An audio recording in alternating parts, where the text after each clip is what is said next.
জয় যিশু। যিশু নামে সবাইকে আমার এই চ্যানেলে স্বাগত জানাই। বন্ধুরা, আশা করি ঈশ্বরের কৃপায় সুস্থ আছেন, ভালো আছেন, এই কামনা করি। আজকে ঈশ্বর উপস্থিত করেছেন হিতপ্রদেশ 6:7-8। হে অলস, 6:6-7-8। হে অলস, তুমি পিপীলিকার কাছে যাও, তাহার ক্রিয়া সকল দেখিয়া জ্ঞানবান হও, এবং তাহার বিচারকর্তা কেহ নাই, এবং শাসনকর্তা অধ্যক্ষ কেহ নাই। তবু সে গ্রীষ্মকালে আপন খাদ্য প্রস্তুত করে এবং শস্য কাটিবার সময় ভক্ষ্য সঞ্চয় করে। ঈশ্বর বলেছেন, অলস মানুষ তোমাদের পিপীলিকার মতো হওয়া উচিত।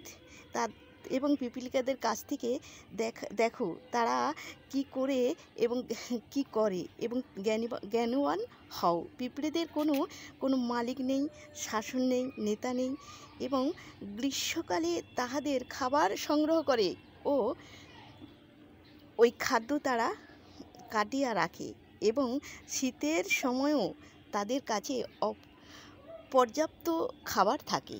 জয় যিশু, হালেলুয়া ঈশ্বর। তাহলে আমরা এই বাক্য থেকে শুনলাম, প্রত্যেকটা মানুষ যেন কর্মে রত হয়, প্রত্যেকটা মানুষ যেন কার্য করে, যেন অলস না হয়। তাহলে ঈশ্বরের কাছে আশীর্বাদ যুক্ত হব, এবং আমাদের কোনো দিন খাদ্যের অভাব হবে না। জয় যিশু, হালেলুয়া ঈশ্বর। ভালো থাকবেন, সুস্থ থাকবেন। আমিন, আমিন, আমিন।